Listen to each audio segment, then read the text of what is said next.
Welcome to Chillin' 101. We hope this video helps. In this video, I will explain how to make butter, jam, and bread. First, let's craft some delicious homemade butter. You'll need 1 pint of very cold heavy cream. Pour it into a stand mixer and whip on medium-high for about 7 to 10 minutes. Watch as the cream transforms, separating into solid butter and liquid buttermilk. Once separated, gently rinse the butter solids with cold water to remove any lingering buttermilk, ensuring a pure, fresh taste. Next, let's whip up some delightful berry jam. Grab 2 cups of your favorite fresh berries and combine them with 1 cup of sugar in a saucepan. A splash of 2 tablespoons of lemon juice will brighten the flavors and help the jam set beautifully. Cook this mixture over medium heat, stirring often, for about 15 to 20 minutes until it reaches a lovely thick consistency.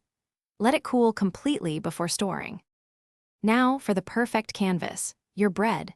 Choose a fresh, high-quality loaf like a rustic sourdough or a hearty whole wheat. Slice it into inviting pieces, about 1/2 to 3/4 of an inch thick. You can lightly toast these slices for a subtle crispness, or for a softer experience, warm them gently in an oven for just a few minutes. The goal is a comforting base for our butter and jam. Finally, the moment we've been waiting for: assembly. Take a slice of your perfectly prepared bread and spread a generous, creamy layer of your homemade butter. Then, add a delightful dollop of your fresh berry jam right on top. Ensure an even distribution of both for a harmonious blend of flavors in every single bite. Serve immediately and truly savor this simple, yet incredibly satisfying, homemade treat. Thanks for watching. Consider subscribing if we helped you.